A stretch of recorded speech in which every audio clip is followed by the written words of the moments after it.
जिम्मेदारी का दूसरा नाम न्यूज नेटवर्क। नर्मदापुरम जिले के सिवनी मालवा तहसील कार्यालय में फैले भ्रष्टाचार और अराजकता के खिलाफ लामबंद हुए अधिवक्ताओं ने सौंपा ज्ञापन। आपको बताते चलें कि सिवनी मालवा तहसील कार्यालय में फैली अराजकता और भ्रष्टाचार के खिलाफ स्थानीय अधिवक्ताओं ने एक ज्ञापन अनुविभागीय अधिकारी श्रीमती सरोज सिंह परिहार के नाम का ज्ञापन प्रशिक्षक डिप्टी कलेक्टर जय सोलंकी को दिया।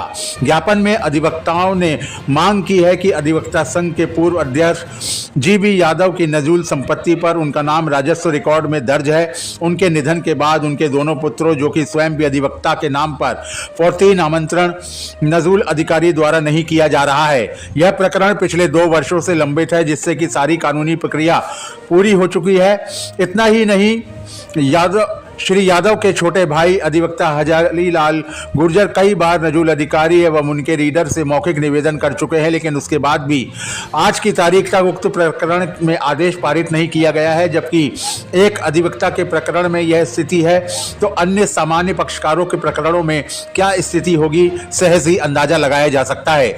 ज्ञापन में यह भी उल्लेख किया गया है कि नजूल अधिकारी सहित तहसील के निम्न कार्यालयों में ऑफलाइन प्रकरण प्रस्तुत करने पर दर्ज नहीं किए जाते, जिससे कि प्रकरणों का पता ही नहीं चलता। अधिवक्ताओं को कोई संतुष्टिपूर्ण जवाब नहीं दिया जाता है। तहसील कार्यालय के किसी भी न्यायालय में बिना लेन देन किए कोई भी काम नहीं किया जा रहा है, उसे भ्रष्टाचारी का अड्डा बनाया गया है।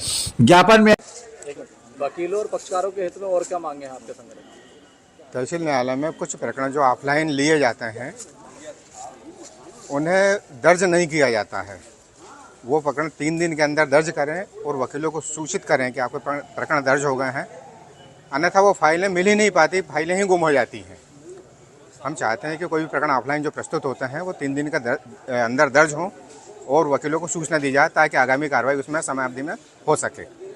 मैं प्रशांत गोस्वामी एडवोकेट, मेरे द्वारा मेरी मम्मी के नाम से हरिधाम कॉलोनी में मेरे द्वारा प्लाट क्रय किया गया था। उस प्लाट के संबंध में नामांतरण के लिए तहसीलदार महोदय के समझ फाइल लगाई गई थी। उस पर बेचवाल खरीदार सबके दस्तखत कराने के बावजूद भी उक्त प्रकरण को खारिज कर दिया है, जिससे नामांतरण हो ही नहीं पा रहा है। ऐसा बताया जाता है कि हरिधाम कॉलोनी तो बेत कॉलोनी, उसके पहले भी नामांतरण हुए, फिर अचानक क्यों रोक दिया? क्या मालूम, क्या पैसे के चक्कर के कारण खारिज कर दिया, क्या है। बेचवाल खरीदार सबके दस्तखत कराए उसमें, उसके बावजूद भी। क्या समस्या है आपकी? समस्या ये है कि अनुभागीय अधिकारी आबलिक नजूल अधिकारी सिवनी मालवा के समक्ष जीबी यादव एडवोकेट, जो कि पूर्व में जिलावार अपने अधिवक्ता संघ सिवनी मालवा के अध्यक्ष भी रहे हैं, उनके नहीं रहने के बाद उनके दोनों लड़कों ने 14 आमंत्रण पेश किया है नजूल प्रॉपर्टी का, जिसको 2 साल हो गए हैं। नजूल प्रॉपर्टी के उसमें आदेश नहीं पारित किया गया, फाइल को पटक रखी है। मैंने उनके बाबू से पूछा कि भैया यदि मेरे से रिश्वत चाहिए तो आप अपनी मैडम से पूछ लीजिए कि अगर पैसा देना हो तो मैं भी दे देता हूं, तब नामांतरण होगा। लेकिन अभी तक भी आदेश पारित नहीं हुआ है। इसलिए मैं आज उनको ज्ञापन दे रहा हूं और समझाइश दे रहा हूं कि या तो फिर आंदोलन करना पड़ेगा। जब वकीलों के काम नहीं हो रहे तो पक्षकारों का क्या हाल होगा। सिवनी मालवा को लूट का अड्डा बना रखा तहसील कार्यालय को।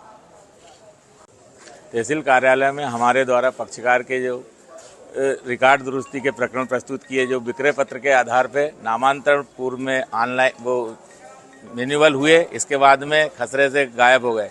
उनके आज 4-4 साल हो गए, अभी तक उन पर कोई कार्रवाई नहीं की जा रही है।